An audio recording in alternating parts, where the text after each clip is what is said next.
تو تاجدار کائنات صلی اللہ علیہ وآلہ وسلم مسجد کے باہر سے امام علی مقام کو آتے ہوئے دیکھتے تو اپنا خطبہ چھوڑ کر امام حسین علیہ السلام کو جا کے اٹھا کے اپنی گود میں بٹھا لیتے تھے۔ یہ کون حسین ہے؟ یہ وہ حسین ہے جن کا نام انسانی تاریخ میں امام حسین علیہ السلام اور امام حسن علیہ السلام سے پہلے کسی کا نہیں رکھا گیا۔ حضرت آدم علیہ السلام سے لے کر حضرت محمد مصطفیٰ صلی اللہ علیہ وآلہ وسلم کی مبارک ذات کے آنے تک اور امام علی مقام اور حسنین کریمین کے آنے تک کسی کا نام انسانی تاریخ میں حسین اور حسن نہیں تھا۔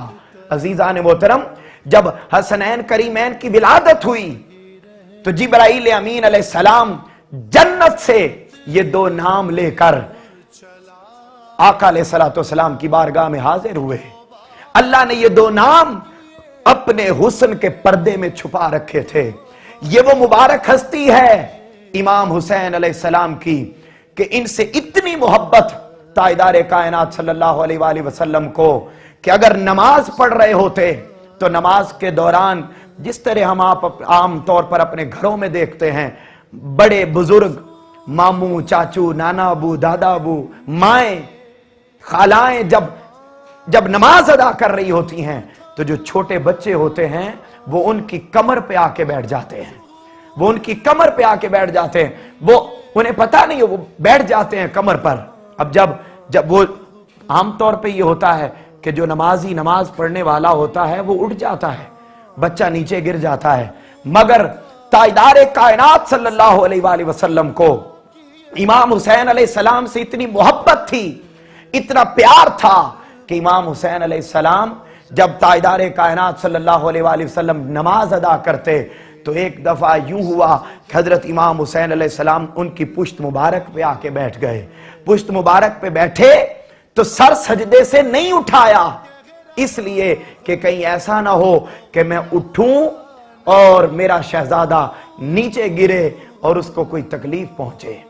اتنی ذرا سی تکلیف بھی تاجدار کائنات صلی اللہ علیہ وآلہ وسلم کو اپنے نواسے امام حسین علیہ السلام کی اور اپنے نواسے امام حسن علیہ السلام کی قبول نہ ہوتی تھی۔ عزیزان محترم، تاجدار کائنات صلی اللہ علیہ وآلہ وسلم کو اتنا پیار تھا اپنے اس شہزادے سے اور اپنے دونوں شہزادوں سے، اتنا پیار تھا کہ خود ان کی سواری بن جایا کرتے تھے۔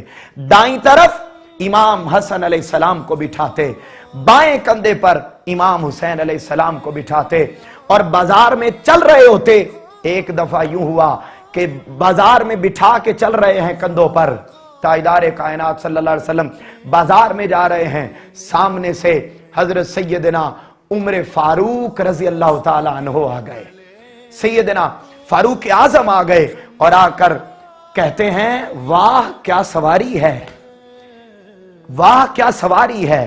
نو ڈاؤٹ دنیا کی مہنگی سے مہنگی سہولیات سے بھری ہوئی سواریاں بھی تاجدار کائنات صلی اللہ علیہ وآلہ وسلم کے مبارک شانوں کی، مبارک کندھوں کی سواری جن کو مل جائے، وہ ذات جو وجہ تخلیق کائنات ہے۔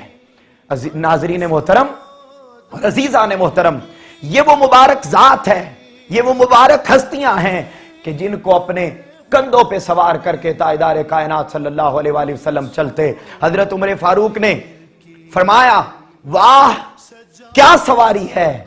جواب میں تاجدار کائنات صلی اللہ علیہ وآلہ وسلم نے فرمایا، اے عمر تم سواری کی بات تو کرتے ہو، کیا تمہیں یہ معلوم نہیں کہ سوار کتنے اچھے ہیں؟